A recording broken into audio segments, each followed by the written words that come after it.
Bonjour et merci pour cette opportunité de partager mes réflexions sur les sensibilités environnementales et l'amélioration de l'accessibilité des parcs. Combien d'entre vous aimeraient rendre les parcs plus accessibles à tous?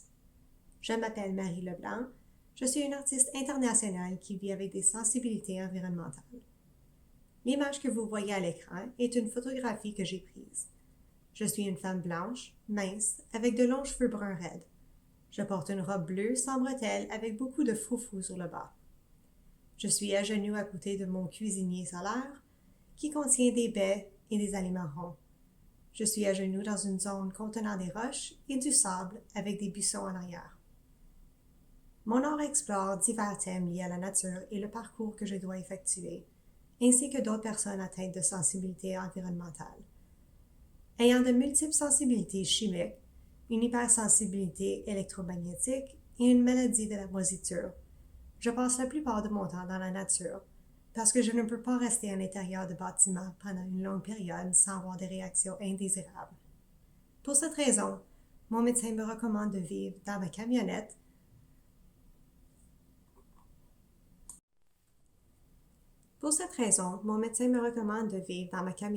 au sud des États-Unis en hiver pour éviter que je meure de froid durant l'hiver canadien. La sensibilité environnementale, également connue sous le nom de maladie environnementale, est un terme générique qui inclut la sensibilité chimique, l'hypersensibilité électromagnétique et l'exposition aux moisissures.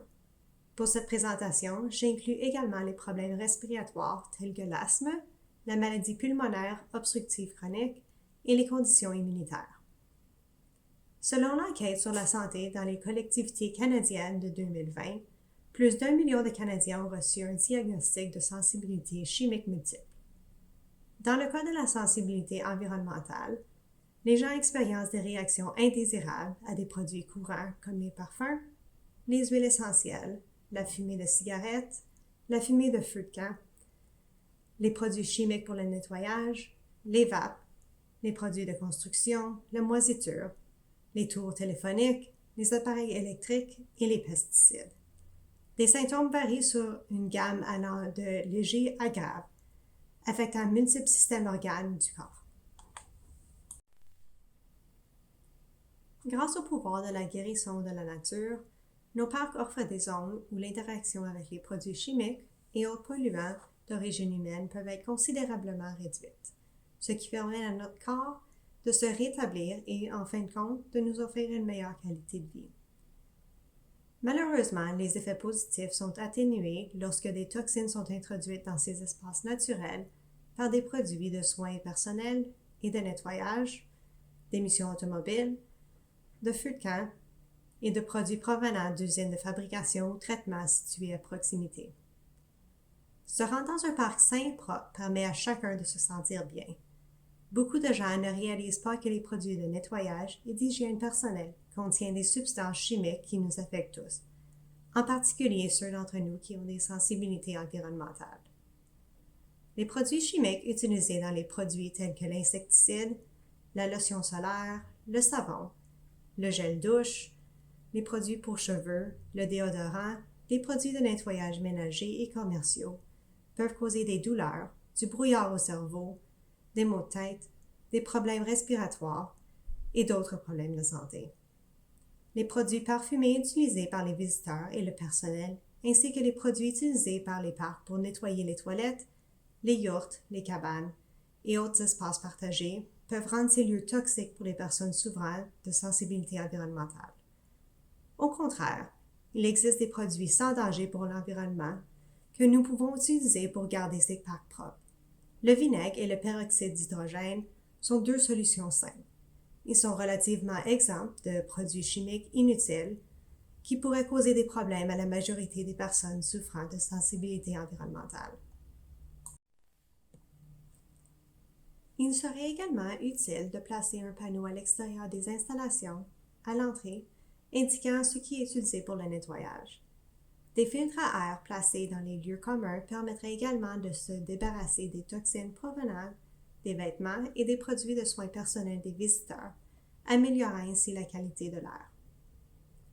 La mise en œuvre d'une politique d'environnement sans parfum pour les visiteurs et le personnel permettrait également de réduire l'afflux de contamination provenant des produits de soins personnels. Maintenir la propreté de l'air aide chaque personne et chaque animal à profiter de son séjour dans le parc. Oui, les animaux sont aussi très sensibles. Nous devons assurer la sécurité des personnes ayant des sensibilités environnementales lorsqu'elles font du camping, notamment en ce qui concerne l'utilisation de feux de camp, le tabagisme et le vapotage. Rien ne dit mieux camping que les feux de camp.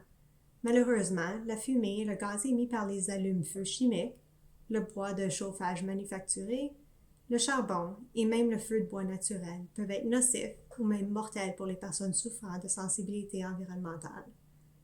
Les cendres peuvent également être nocives pour les personnes, les animaux et les plantes.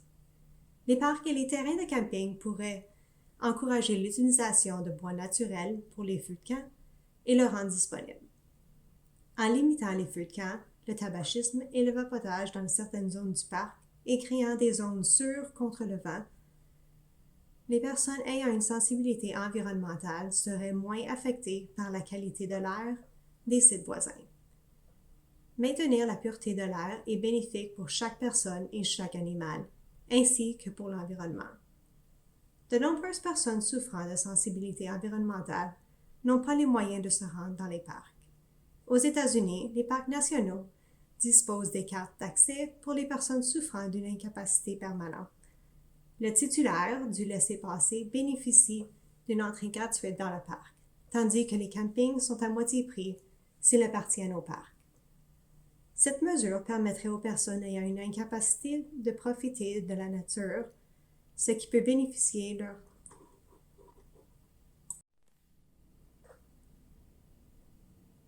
Cette mesure permettrait aux personnes ayant une incapacité de profiter de la nature, ce qui peut bénéficier leur santé et qualité de vie.